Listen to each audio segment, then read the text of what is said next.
Listen, if you need to relax, try the sauna and massage downstairs. Compliments of the hotel.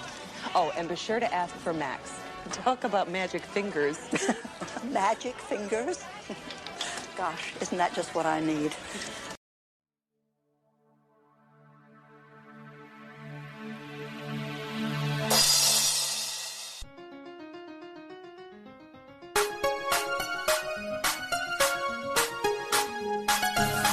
Hello, everybody. This is Sean. And this is Steve. Welcome to another episode of the Manhattan Murder Coffee Talk podcast. The Las Vegas lethal, the Nevada, whatever. Because there's no Cabot Cove. There's no Cabot Cove in this at all. I don't. Why did we pick this? Here we go again. It's like here we go again, ladies and gentlemen. Here we go. Starts in New York. I'm sorry. We have our pre-banter. Okay, I'm sorry. I don't have any pre-banter. I do. I have pre-banter. Okay. So, all right. I was talking before the show that, I just come back from vacation for a week, and I decided to do it completely sober. And came home, and I went to the liquor store, and I bought something I just want to recommend. If you're into, fruit sodas, you ever drink, grape soda or strawberry-flavored soda? Those love them. So Seagram's has these drinks called Escapes, and they taste like fruit soda pop. They are so delicious. Really? I cannot stop drinking them. They're so yummy. Seagram's Escapes, and they come in there's a daiquiri, there's a margarita, but the daiquiri tastes like strawberry soda pop. It's great. They've got mango, a Jamaican flavor. There's a passion fruit flavor. Man, they're good. I love them. I'm going to buy these every day. Not every day. Every week for summer. They're great. It's going to be my summer drink. But can you get drunk on them? You do get a little buzz. What I do is I drink about half of the bottle, and then I pour vodka and fill it back up. And I tell you, it's one of the best buzzes I've ever had. They're great. It reminds me of when I went to Jamaica to one of those all-inclusive things, and I would get up. I think the pool bar, there was a bar in the middle of the pool, would open up at 10 a.m. I was first in line every morning. It was the most fantastic trip. I had pina coladas for breakfast. Oh, it was great. Yes. Yes. That's one of the reasons I like going on a cruise. Get that all-inclusive liquor package and have Bloody Marys for breakfast and have your family judge you. Although they're not saying anything, but they're looking at it. Take a nice afternoon nap. Take it. Yeah. What's wrong with you? Alcoholic. But take a nice afternoon nap, wake up, and then you're ready for the evening and good times. Oh, yeah, more drinks, and then after dinner, let's go to the bar and hang out with the nice Jewish couple that we met upstairs in the fancy restaurant, and yeah. We should go on one of those trips, Yeah. We should do that. We should take a cruise. We could do a Cabot Cove cruise. Something. We talked about doing that with, was it Colombo? We were going to do a Colombo convention, or was it a cruise? Yeah, well, it was a convention at the Red Roof Inn in Austin, Texas on January 14th. I will say this. One of my favorite things to do on vacation is partake in the breakfast buffets at these hotels. Oh, man, yes. So I had a week of that. It's very funny. We stayed primarily in Holiday Inns, and there's no commonality with how they do it at all. Sometimes the eggs will be powdered, sometimes they'll be scrambled, like real eggs. Sometimes they'll have bacon, sometimes they will have bagels, sometimes they won't. It's just so bizarre. They always have the waffle iron where you can make your own waffles. They always have that. Yeah. That was a guarantee. There's that one person who doesn't know how to use it, and they end up spilling the waffle, making a big mess. I like Marriott, and the one thing I hate about Marriott is when they have breakfast in the morning, it's always powdered eggs, and I despise powdered eggs. they're just so disgusting to me. You got to dress them up with something. Ketchup, gravy, I don't know, something. It's got to have something. Salsa. But I was amazed by how many obnoxious and rude people go to these things. Oh, yeah. There was a guy, and he looked like a complete professional businessman.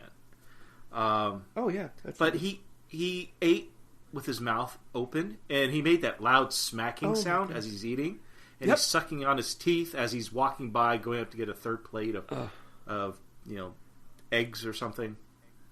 And it's like, what is wrong? Were you raised in a barn? Yes. That exact same thing with the lip smacking happened to us when we were in Ireland at a really nice hotel castle. We go down to breakfast. It's all laid out. I feel like I'm in Downton Abbey or something. Mm-hmm. And this fat American guy comes down, sits right next to us, and he's eating like that. I was so perturbed. Oh, it's annoying. I was like, this is not classy. You, sir, are a slob. Anyway, you know where they have great breakfast buffets? No. Vegas. I should have known you were going to say that. Well, I guess we're going to segue to tonight's episode. No, really, if you want to say something else, please feel free. I don't have any pre-show banter. I had a very boring week.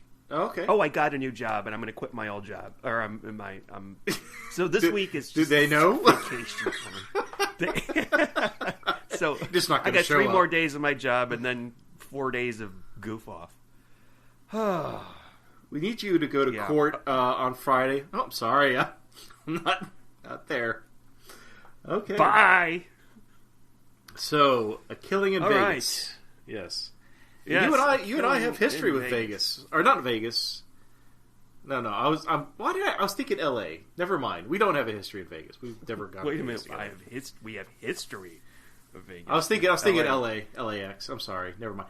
I have not gone to. I've not gone to Vegas with you. I've been to Vegas a few times, but I've not gone with you. So. Okay. So never mind. I have an idea. I almost want to make a checklist and check off each of the states that Jessica's in for each episode. Oh, that's a good idea. Because she's been to. I don't remember Funeral at 50 Mile. I don't remember if that was in Montana or Wyoming. But here she's in. Oh. Yeah, here she's in Vegas. She's in Nevada. She's been to California. Mm-hmm. That was, what was that, Incident on Lot 7? That horrible one that we did not like. Mm-hmm. But there's all those, like, does she ever go to Iowa? Like, actually, she does. She does, because there's an Amish one where she solves a murder in an Amish community. It's like, yeah, wow. Okay. I know she's been to Hawaii because I remember when we actually went to Hawaii, I'm like, I want to watch the Murder, She Wrote. Which one shall I watch? Let's find one in Hawaii. And yeah, lo and behold. But Vegas, a killing in Vegas, which of course a killing is double entendre for both a murder and, I made a killing there. I made a lot of money. Yeah. So ironically though, it opens in New York. And we get a, situational, almost sitcom-y music. And you can tell that they've really upped the budget here. Because they've got some new sets and stuff. And so I guess are we introduced to a new regular here? Is the publisher? Which I forgot his name already. I think so. I mean, he doesn't really get an introduction, so I'm assuming that he's a recurring character. Yeah. I guess it's her agent or her publisher. I'm not sure who he is. But he's got. Yeah, go ahead. Go ahead. No, I was just saying that. Yeah, he's podcasting, ladies and gentlemen, the magic of podcasting, and the fact that your partner will always be 2 seconds off from where you are. Okay. Go ahead. No, go ahead. Okay. So, anyways, I was going to say she's going to go to Vegas. Okay. No, I'm fucking with you now. I hate you. I hate you. I hate you. I hate you. I hate you. So she's going to go to Vegas. Then I got an enema. We meet it. Sorry, sir. And then we meet a character who I'm assuming is not recurring. I don't know if he's recurring or not. And we're talking about Ahmed. Ahmed, yes. The doorman. My new favorite character in the series. Ahmed. And, we need to file this character under, is this racist? And he doesn't come up. He's actually a very good-looking young man. But later on at the end of the episode, he says something like, "Oh, my father says Allah will provide," or something like that. Yeah. I'm like, "Oh my God, why don't you just have him go?" So wait, a bomb or something? You thought you thought he was being racist, or that line was racist? No, it's just that okay, we have this Middle Eastern character. Mm-hmm. Now let's put in some typically stereotypical Middle Eastern things for him to say. I think what you just I think what you just did was more racist than what this show presented. To be quite honest. Well, you making those sounds. I'm a virtue signaler, sir. So I have to point this out and tell everybody how wrong they are. I see. No, it just how on The Simpsons they don't have a Pooh anymore. They took him away. I'm sorry about that. I like the Pooh. I know, I liked him too. He wasn't a bad character. No, but it was a positive. We're not going there. This is not the topic for tonight. But yeah, but I liked him. This isn't Verity.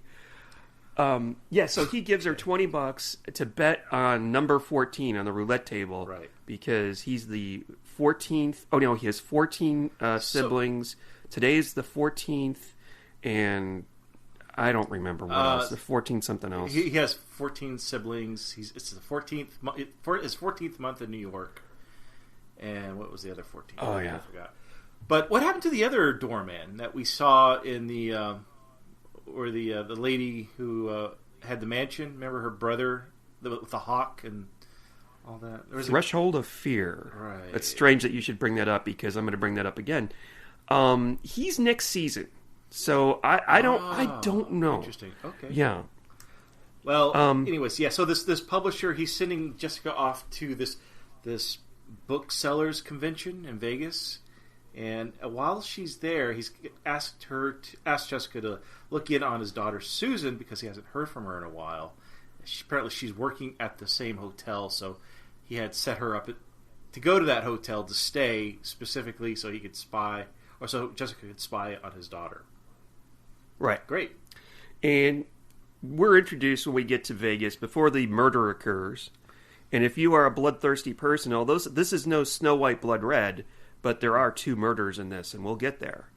I wasn't sure who was going to die. I'm like, well, okay, this might be the killer, or this might be the victim. This might be the victim. The first suspect that we meet, and I'm telling you, Steve, I had my money on him. I thought it had to be him. Was a gentleman named Larry Thornton. Oh, you thought it was Larry? His name was Larry. Oh, okay. The head of security for the casino. Okay. Yeah. It did seem like he was awfully friendly to Jessica. Yeah, he is very flirty with her, and there's always a guy that's flirty with Jessica. Usually it's a policeman. But, and the actor, he was so familiar to me, and I looked him up. Yeah. He was in, he's no longer with us, but he was in nothing but musicals and westerns, of course. Look at the guy. I mean, he belongs in a western. Yeah, he looks like I don't know where I've seen him before. He does look familiar to me, too. But we're also introduced to Susan's boyfriend, whose name is Eddie. Now, Eddie is kind of the patsy here. We're expecting him to be the bad guy because he's a what do you call it? Not a card dealer. Yeah, a dealer at the casino. Dealer. And he's cheating. He's pocketing some profits. He's taking money from the table, and I guess he's giving that. He's got a scam going, basically. But that's Susan's boyfriend, and he's not a nice guy, really. Well, he's nice, but he's got a shady past, and he has a short temper, and he has some problems that he needs to deal with. Probably after this, he's going to get some therapy. I just want to say about Susan, she is one of the worst actresses I've ever seen on the show. Really? Oh my God! Yes. What? I didn't have any trouble with her. Oh, They also did. They also dubbed her voice in a couple moments. Did they? It came I didn't even notice. Oh my god! Yeah. When did you notice this? What scenes? I don't remember. I don't recall. Not to sound like I'm on trial. I don't recall, sir. I don't know. Okay. But she tells Jessica, "Oh, they got their own bank account." I'm like, "Oh, that's something. That's going to come up." And of course, it does. She finds out finally. She pulls the statements later on, and she finds out there's way less in there than he told her. Right.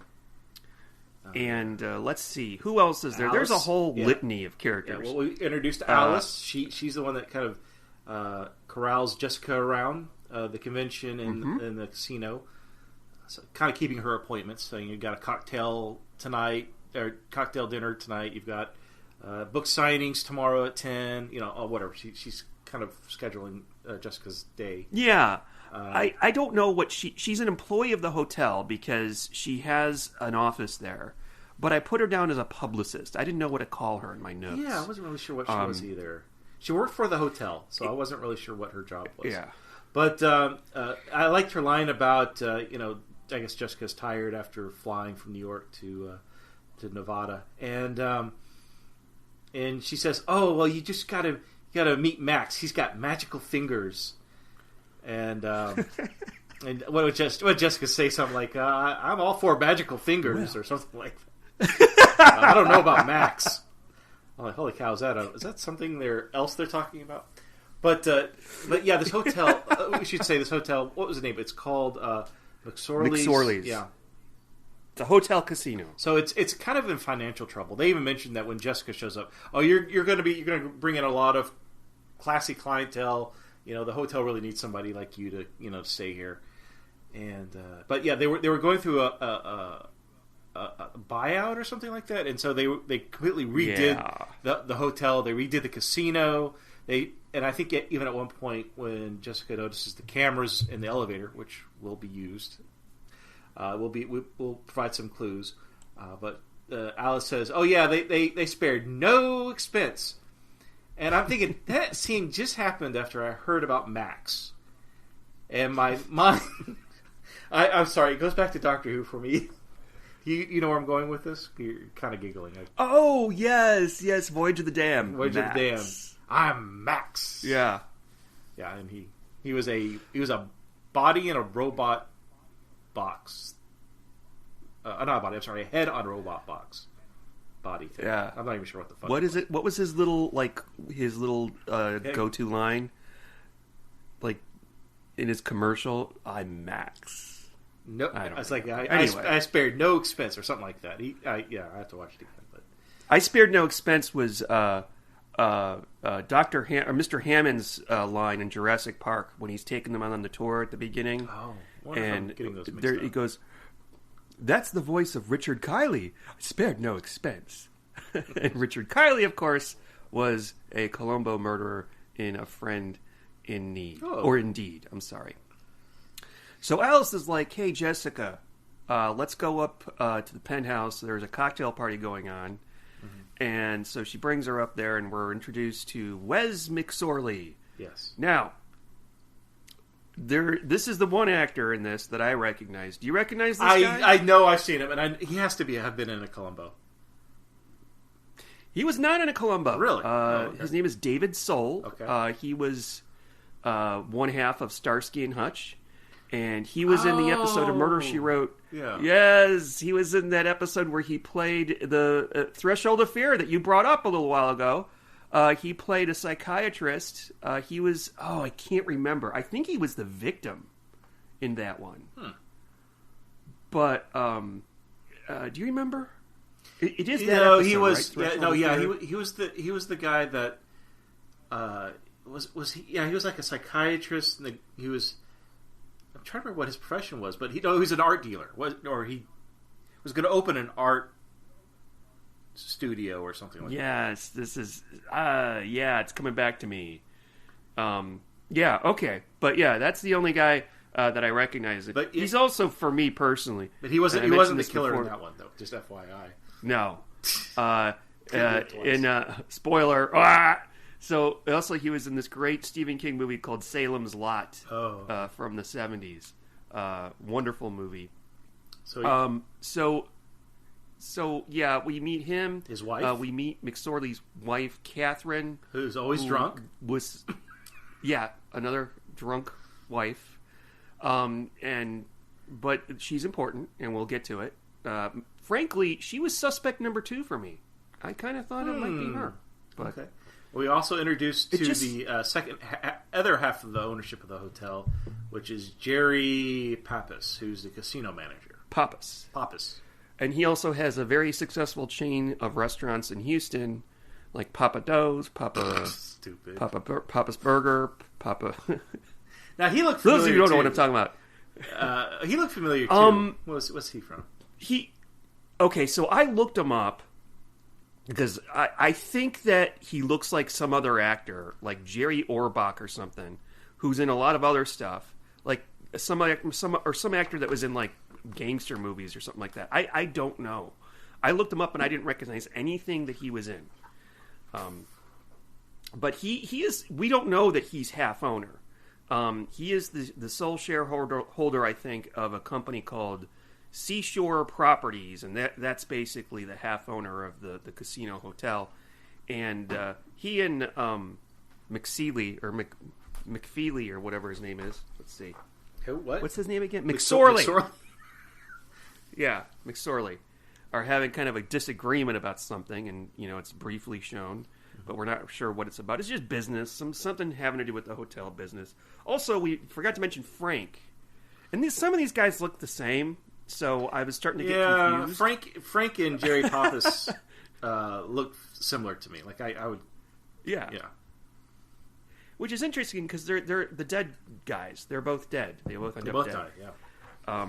Yeah. If you look like a gangster, Italian gangster, you're going to die in this episode. Yeah, definitely. And Frank looked familiar too, and I looked him up and I couldn't find him. So. All right, so that's our cast of characters, and ladies and gentlemen, one of them is a murderer. There does seem to be a love triangle going on with Wes and his wife Catherine and Jerry Pappas. Because he's so hot. Yeah, he's so hot. Yeah, she just couldn't resist. Well, it's mentioned, but they don't really go into it. No. It's hinted at. Yeah. So I don't know where to go from. Well, should we just jump to the murder? No. So the next morning. Oh, okay. You always like to jump like 5 scenes ahead. Next scene is in the morning, and Jessica is at the breakfast buffet with Susan. She's meeting her for the first time, and she's also introduced to Eddie. He seems like a really nice guy because he offers to take Jessica and Susan out to the Hoover Dam to spend Saturday with. Yeah, or Lake Mead. Yeah. And Jessica politely declines because she's probably thinking, "Oh, I'm not falling for this one. I don't want to end up with this guy. All of a sudden, I wake up from an unconscious nap in the woods somewhere, and I'm tied up with a murder kit that this guy stashed beforehand." Because that's what they do. No, I didn't know that. But we learn a little bit more about Susan and what she's doing there. So she is. While school is out, I guess it's during the summer, it's the only place where she can make serious cash. That's what she tells Jessica. And I'm like, so is she in porn? Like, what's going on? What do you mean you're making serious cash? Because Eddie, if you haven't seen the episode, ladies and gentlemen, Eddie has this long chestnut brown flowing hair, shoulder length hair, like he would belong as a cover model on one of those romance books from the 90s. Or a Chippendale. Like he's like the Chippendales. Yeah, he's very... There's people here, there's people listening to this that may not know who the Chippendales are. Because they're no longer around. It's not the cartoon. It's, and it's not furniture. It's not furniture. What? Furniture? You've never heard of Chippendale furniture? It's like antiques? No. Don't ask me to describe what it is, but I know that there's like a style of furniture.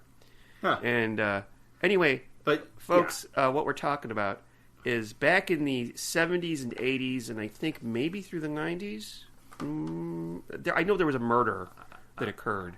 A real life murder, huh? Yeah, there was a murder that occurred with the Chippendales that I think kind of screeched that whole thing to a halt. But they were a troupe of dancers, and they all had, bare-chested. They were strippers. Okay, they were strippers, and strippers. Bare chest.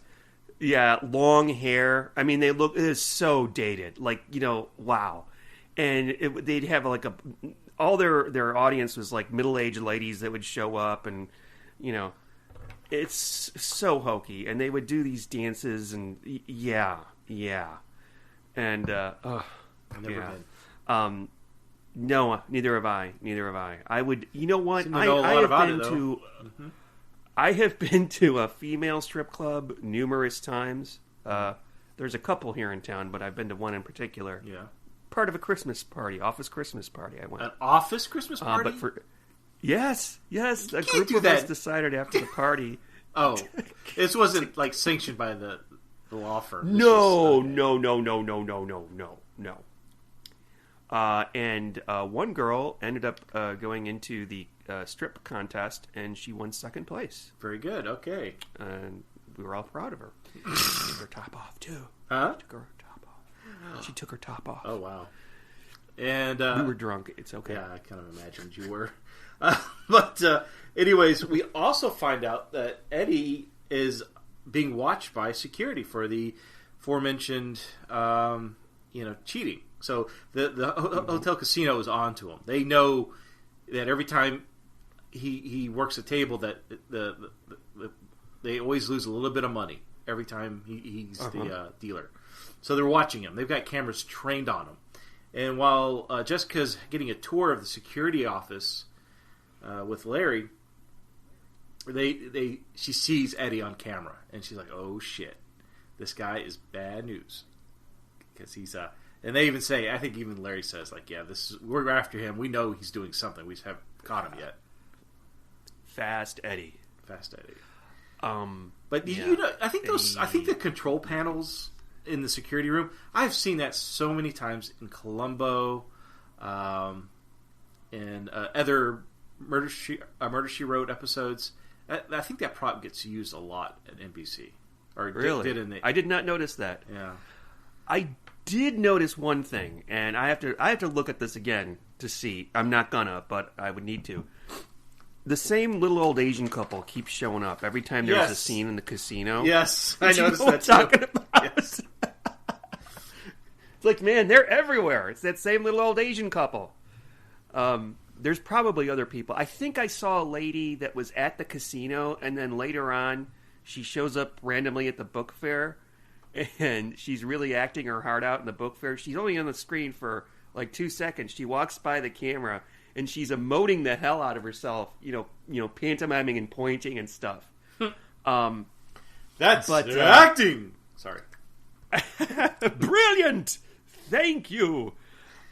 There's this random moment where I was like, what the fuck was that? Where there's a guy in a wolf costume that walks by and says, "Hey, Jessica. See you later tonight." Wink, wink. Do you know? Yeah. Maybe Jessica is secretly a furry. She was at the furry convention. Oh, yeah. Well, that was before furries were a thing, I imagine. But oh, that's true. Yeah. Oh, well. Unfortunately. Oh, well.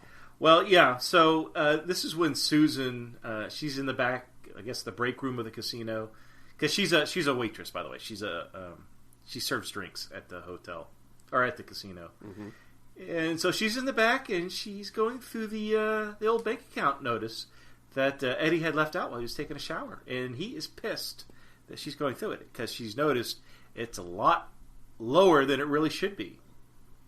So Eddie's really being set up to be the fall guy here. He is not likable at all. Mm-hmm. There's always one. Yeah. But it's usually... And it's funny because Jessica takes on helping Susan and helping Eddie. So she kind of just... It's weird because sometimes, when one of Jessica's friends... It's always one of Jessica's friends. I mean, that's the running joke of this podcast. Don't be friends with Jessica because you'll be accused of murder.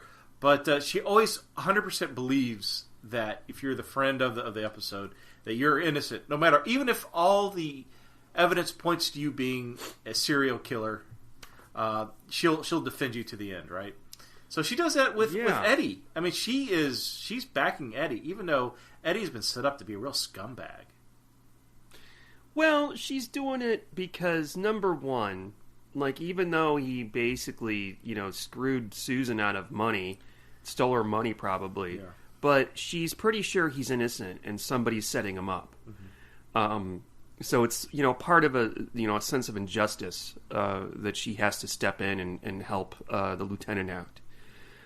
Frank, by the way, Eddie gets busted, by Frank, and he's going to get fired. Yeah.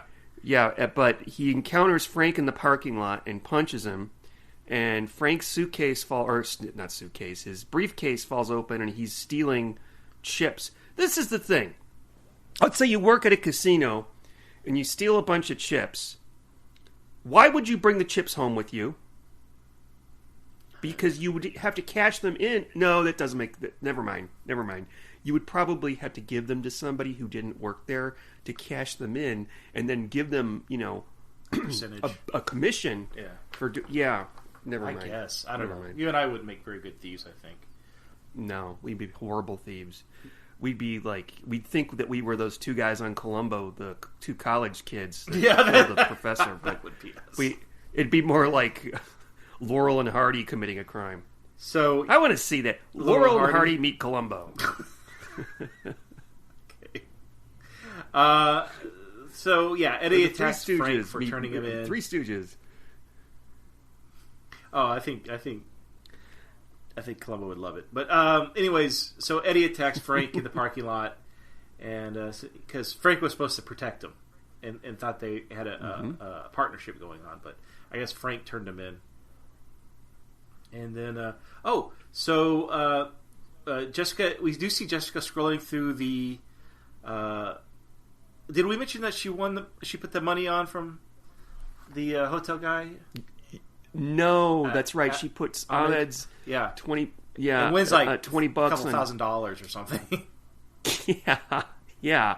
I'm not sure how that happened, but okay. Well, she places it on red 14, and that hits, and then so her money is then on 14 and black 13, I think, because her chips fell over, and so it doubled when it hit one of those numbers, and I don't know, but it was a lot of money. But you see her later walking through the slot machines, and she bumps into Estelle Getty playing playing the slots, and I guess Estelle has to go pee. When you're old, you got a bladder the size of a thimble. So she asks Jessica to keep her spot at the slot machine because it's going to hit any moment. And what does Jessica do? She takes one of the coins out of Estelle's bucket and plays it and hits the jackpot. Now, do you think she kept the money? No. Wait, hold on. She does not take it out of her bucket. I thought she was going to, but she takes it out of her pocket, which doesn't make any... Well, maybe she did have some tokens in her pocket because, back in the day, you could just put quarters in there. Right. But then now casinos have their own tokens. You have to go and cash in some, or pay for some tokens and then use the tokens on the machines. But she does pull a coin out of her pocket and plays that. So she does use her own money. And when in this scene, those slot machines remind me of, there is an episode of The Twilight Zone, the old black and white Twilight Zone in the 60s, where there is this guy and his wife, they win a trip to Vegas. And his wife wants to do a little gambling, but he's like, "No, you will not gamble." He's all, I think I remember this one. Yeah, and he ends up getting addicted. Yeah. Yes, and it's this one particular slot machine. He can't stop playing it, and it is so painful to watch. And eventually the slot machine starts calling his name, like he goes back. But doesn't it have a weird voice? Like it's like change falling. Yes, it goes like Franklin, and it's all yes. Oh man, it's so creepy. I forgot about that. Yeah, but I think then he just ends up going crazy and jumps out the window or something. As one would Speaking of which, yes, yeah. So Pappas jumps from the window, and it's weird because just like the scene right before that, he had his appointment with his psychiatrist, Dr. Mark Collier. From was it Deadly State of Mind? Was that? Yeah, that was the Columbo episode. What are you talking Dr. about? Dr. Collier, okay. played by George Hamilton. Okay, I got you. Remember, he hypnotized that girl to jump off the balcony? Yeah. Yeah, he hypnotizes Miss Scarlet to jump off the balcony. And Pappas was saying something about taking off his shoes to go swim with Daddy so he could watch her swim. Or him swim. Walter. Sweet Walter. That was the creepiest... In that Columbo episode, that was the creepiest part to me. Was that the father would watch her swim when she was a little girl. She would take off all her clothes, go into the pond or whatever, the little swimming pond. Don't you remember that? That's creepy as fuck. Of course, yeah. I know them almost by heart. Yeah. But Eddie, Daddy. But Dr. Collier is not accused of murder. It's actually Eddie. Eddie's accused of pushing him. Right. And Eddie confesses that, yes, I was up there and I did punch him in the face, but I didn't push him out the window. I didn't push him from the balcony. So, yeah. So Jessica shows up the next day and she's... Oh, that's right. Jerry Pappas falls from the tower, from the penthouse. And then, like, the people down below, they're like, oh, it's Jerry Pappas. And you can see the Asian that's couple Jerry again. Pappas? Yes, sir. I think it's a different Asian couple. Is it? But, no, yeah. I think it's the same. I think it's a different Asian couple. You're being racist, Steve. I am not. I'm really confident that's the same. Okay. Same Oh, we'll pretend that it is. Pretend that it is. And so go to the scene of the crime, which is the penthouse. So McSorley is there. He's talking to the publicist, Alice. He's like, we have to dress this up. It can't look bad. He says to his wife, go fix your face. Go fix your face. Yeah, something like that. I mean, it's just so nasty to her. And we're introduced to Lieutenant Murphy. Gives her played by a gentleman named Richard Portnow, which, again, I thought I knew that name, and it turns out I've never seen this guy in anything else before. Really? But Lieutenant Murphy's a dick. Yeah. He thinks he's got this all wrapped up, but Jessica has her doubts. And, he thinks it's Eddie. Jessica's like, I don't think so, sir. And he's like, what are you talking about, lady? We have the footage on the elevator of him getting on the elevator at, 9:55 to go up to the penthouse? Right. And then he gets on the elevator at 9:20. And since Jerry fell, like at 10:20, at like 10:18, therefore it has to be him, because he was obviously in the penthouse. And Jessica's like, no, not without the magic word, because she knows that Eddie's vest has been ripped. Yeah, presumably in the fight with Jerry.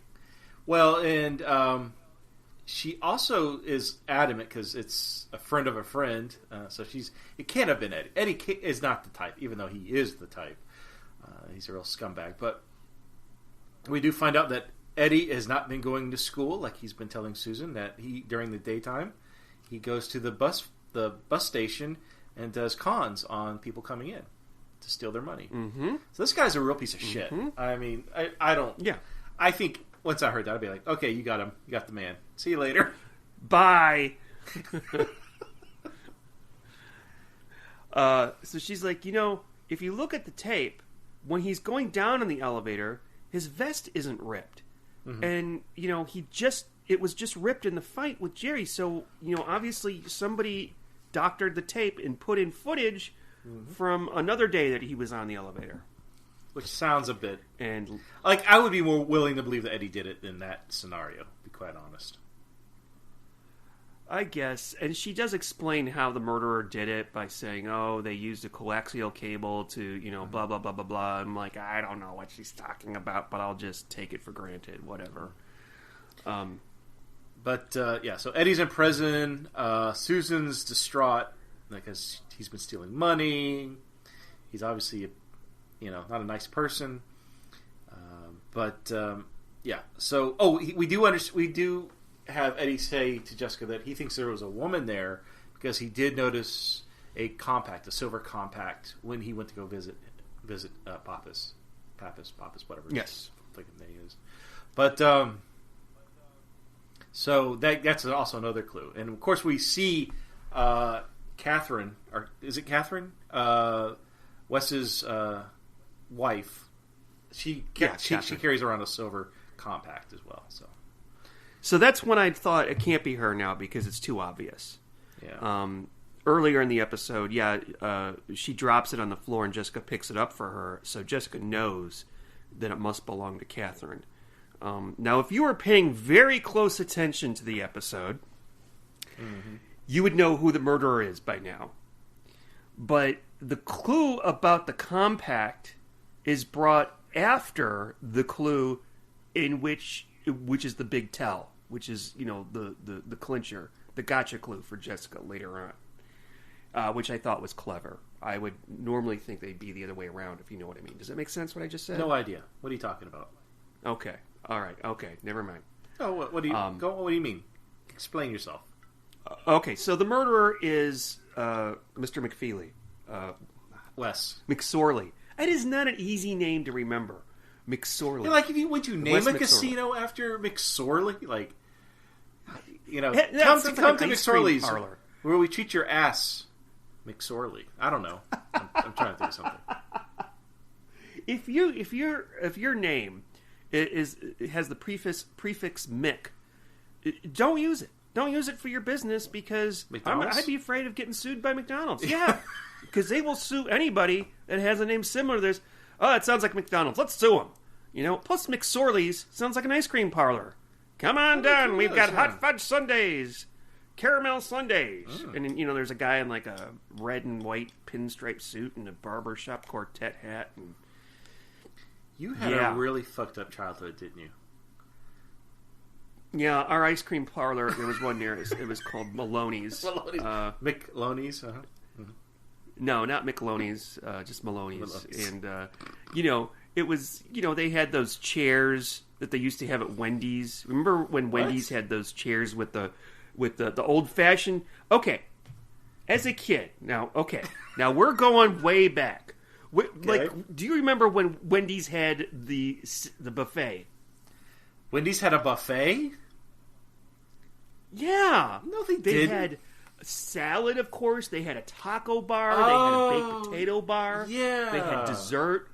I don't remember the dessert, but I remember the salad bar and the potato bar. Okay, yeah, I do recall those, yeah. Mm-hmm, mm-hmm. And it was good.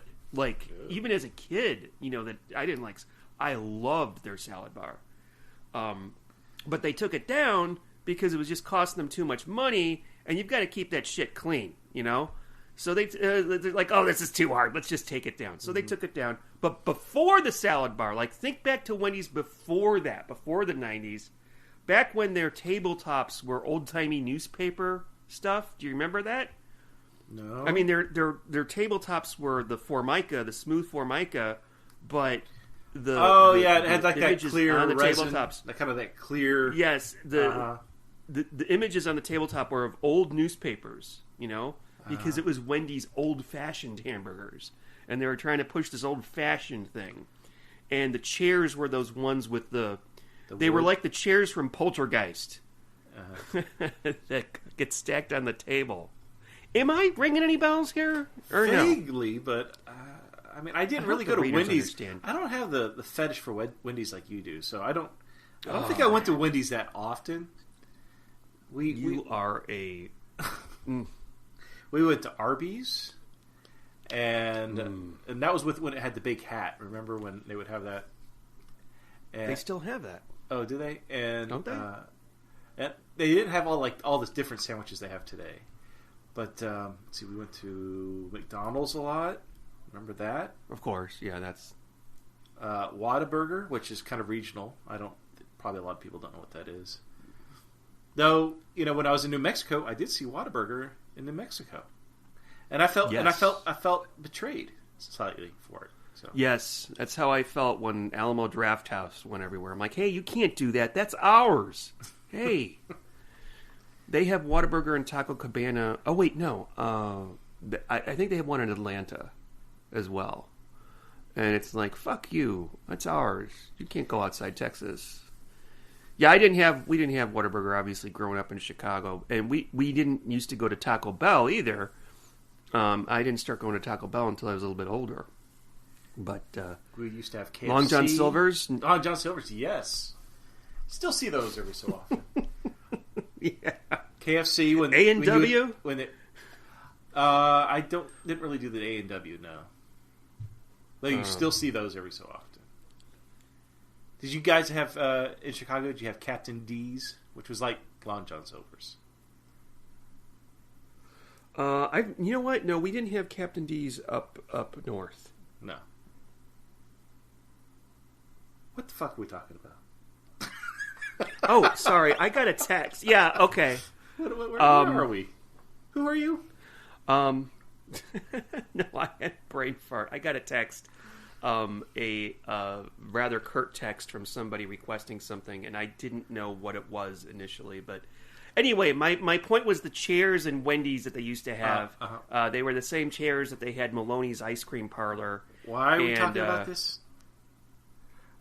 Because I talked about McSeely's sounding like an ice cream parlor, so it was one bunny trail off another bunny trail off another bunny trail, and so it just sort of devolved into the shit that the readers are listening to right now. All right. So, anyways, Frank. So there's a second. Yeah, Frank is found dead. He's been shot in the head. Yeah. Okay. In the parking lot. Yes.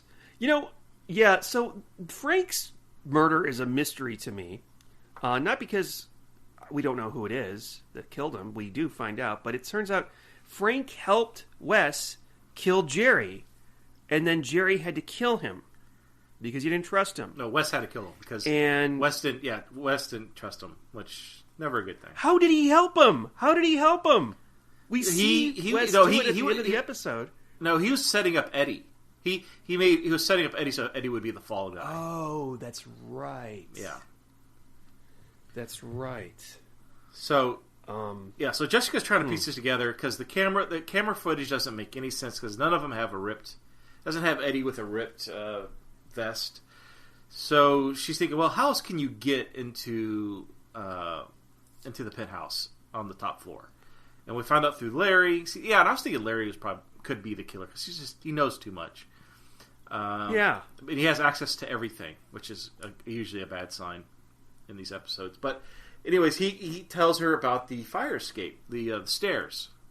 That, you know, if you work in an office building, whenever the fire alarm goes off, you all have to climb down those stupid steps when you're on the 12th floor. Jesus. And anyway, so she thinks, that's how the killer got into the penthouse to do the first murder. And that's when she does that. That's when she sees that there's a splice in the coaxial cable to the security camera. Mm-hmm. Okay, that's right. Okay, that makes sense now. I wasn't sure what that was, but okay. Yeah, that's interesting. And while she's investigating that's when she bumps into Wes McSorley. And he's carrying, I love it, the owner of a casino, he's carrying around a toolkit. So obviously he's been doing something. He's repairing some generators. Mm-hmm. Yeah. Oh, never mind. You don't know about that. Anyway, so what? He's like, oh, Jessica, come on up and have a drink. I'm gonna have one. Man, did you see that bar? Like, I loved it. You gotta. Yeah, I'm like, I want that. I want to live in that penthouse just for the fucking bar, even though it looks dated as fuck. Like, wow, 1991 call that wants its bar. Actually, it has its bar because this was aired in 1991. And speaking of the 90s, I love Wes's suspenders and tie. Did you notice that? They're not matching, but they're like, they're not patterned. They're just sort of like, I don't know what you call the pattern, but it's cool. I like it. And I think I had some suspenders that looked a little bit like that back when I was a teenager. It's very, very, very Larry King. Yes. Anyway. Very Larry King. Yes, absolutely. So this is the end. Jessica basically confronts Wes and says, I know you did it. Did both because murders, of you killed them both because of, and the killer clue is, Steve, do you want to take it from here? Well, the killer clue is the compact because Eddie was right. There was a woman. Catherine was in there, and that's when Wes killed Pappas. That's when he saw it there because there was no compact when the cops were up in that room. that was gone. So somebody took it, and yes, at one point we see Wes give his wife back the compact, the silver compact. So he was there for the when he tells her to fix her face, and he pulls it out of his jacket pocket and throws it at her. That's why I'm saying if you were paying attention, you would solve the murder on your own. But I missed it. I completely missed it. I didn't even notice that. I remember him telling her, "You go fix your face." I remember her sitting there, but you just don't notice somebody doing something that, Yeah. It's almost like, think about going to a cocktail party, and you are given a role, and you have to poison somebody else at the cocktail party by pouring something from a vial into their drink. Terrifying. You are going to get caught for sure, right?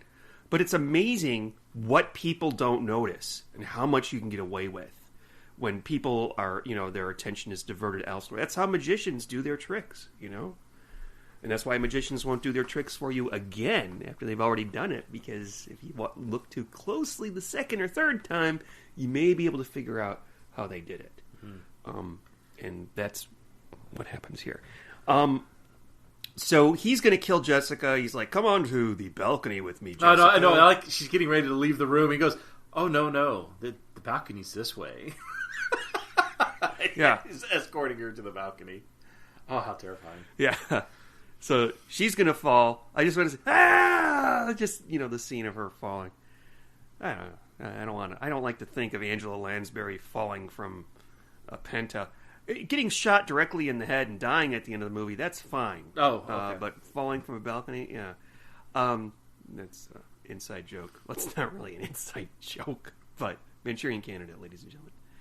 So the police are there with Larry, and they arrest Wes. Mm-hmm. That's the end of the mystery, but not the end of the episode. Because Jessica goes back to New York, where she's happy to let Ahmed get his $2,000 or $3,000 or whatever it was, and Jessica laughs and she gives him the thumbs up. Freeze frame, roll credits. Oh no! She gives him a guilt trip about it. Don't you remember? He's so happy because his brother has been accepted to King's College, but I don't know how he's going to pay for it, tuition. And Jessica kind of gives him a little, a mind game by telling him, it's good that you got this money when you got it, because now you can pay for your brother's tuition. Yeah, in 1991, that would have paid for a year of college for me. Now I think it would pay for some books. And not even all your books. Oh, hell no. Yeah. I talked to somebody recently. He got a full scholarship to University of Indiana Law School. Ooh. $58,000 a year. Fuck me. That's about $25,000 more than when I went to law school. My college was $8,000 a year. Okay, I went to a fine arts college. It is now about $33,000 a year. It's ridiculous. Yeah, I should just... You know what? If I could turn back time, I think I would just be a fucking plumber or an electrician or some shit. Or just do murder mystery parties. Or sell magazines. I don't think I can see you as a plumber, but okay. No, I can't see me as a plumber either. All right. Anyway, you ready? Okay. Ready to review? Yeah. So, I don't know how many magic fingers I'm going to give this, but let's see what your number is. So I'm going with Ahmed's lucky number 14. Okay. So yeah, 14 months in New York, 14 brothers and sisters. Good Lord. Yeah. So I forgot what the other reason 14 was his lucky number, but anyways, it was the 14th that day. Oh, okay. Yeah. Okay. Out of 14, I like this episode a great deal. This is probably one of my favorites. Oh, really? Because it is a great mystery. Mm-hmm. And I love that I was surprised by who the murderer turned out to be. Mm-hmm. Like I said, I thought it was going to be Larry. Right. As you mentioned, he had access to everything. I mean, when you think about it, it would have been the easiest thing for him to doctor that videotape. Oh, yeah, okay? Absolutely. And Yeah, and nobody notices, and it's like he's going along with Jessica. He's trying to solve the crime. Also, see what was the episode? I can't remember what it was called, but it turned out to be Mr. WKRP in Cincinnati, who was head of security at the hotel. That, Widow Weep for Me? Was it that one? Yes, that's it. Yeah. And but my favorite part was, and they do this in this episode, and they do it well.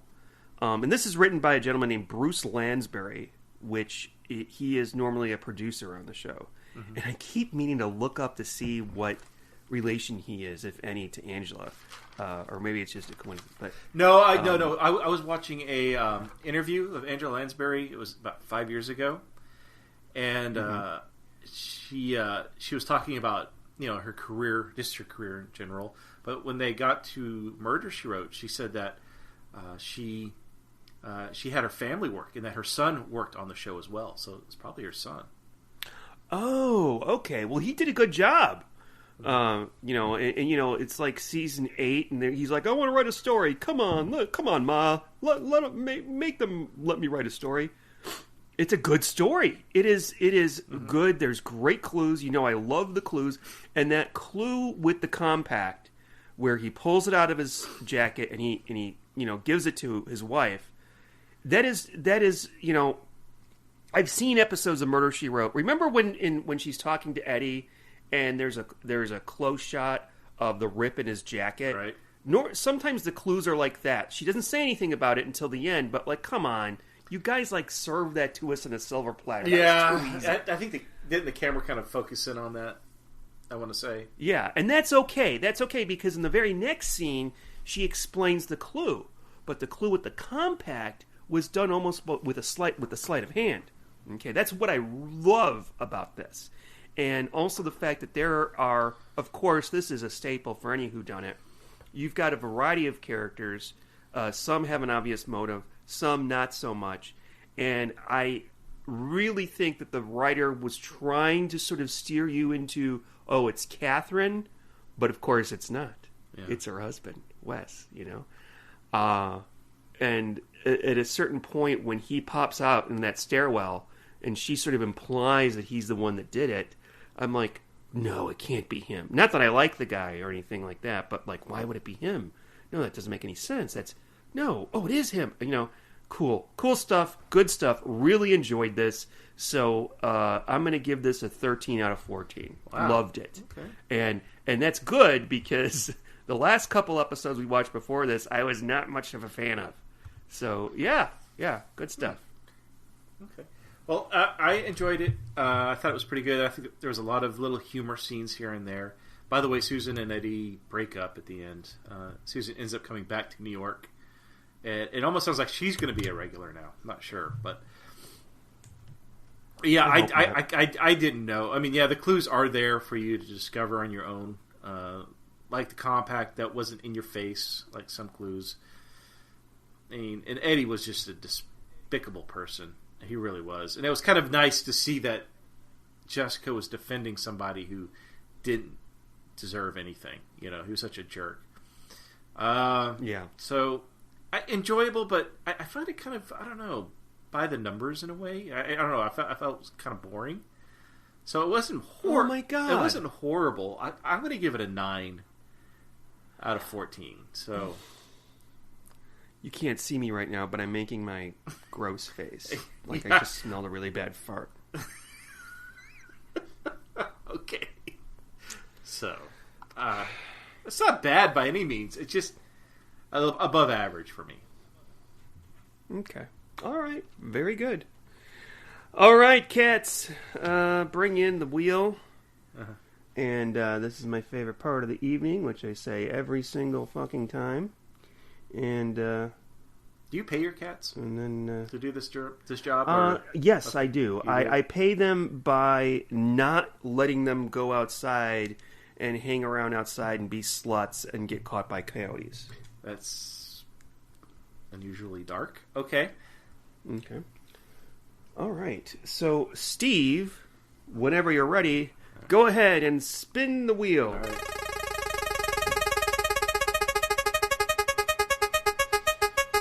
Okay.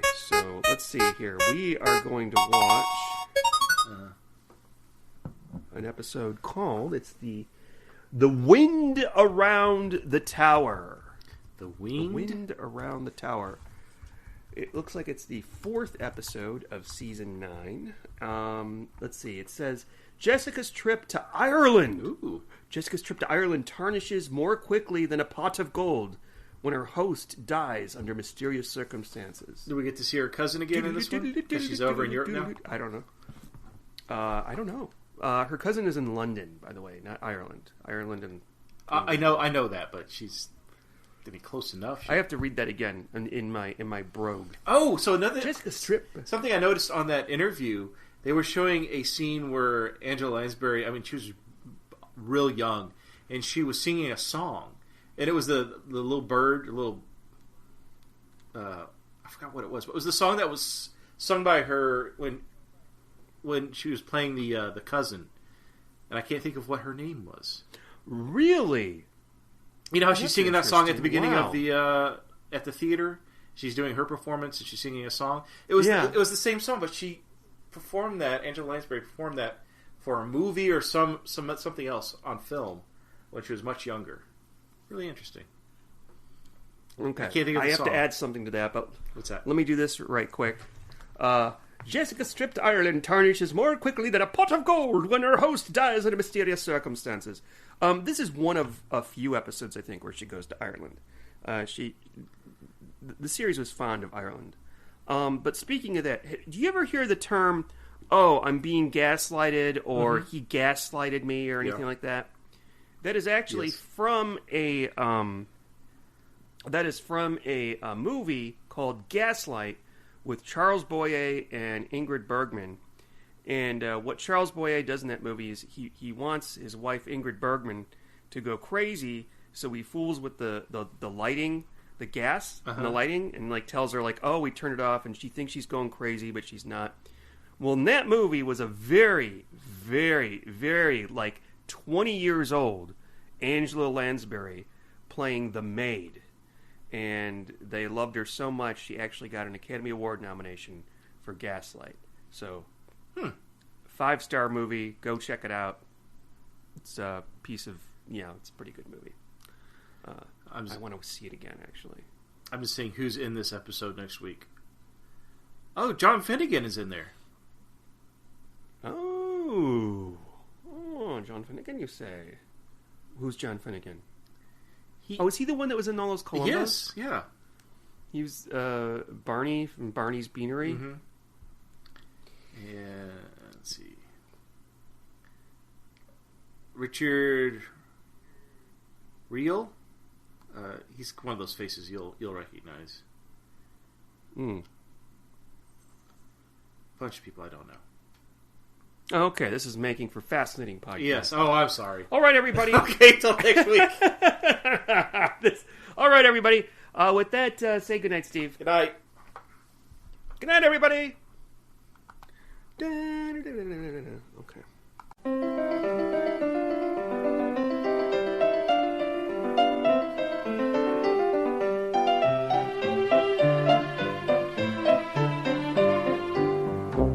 Thank you for listening to the Cabot Cove Confab.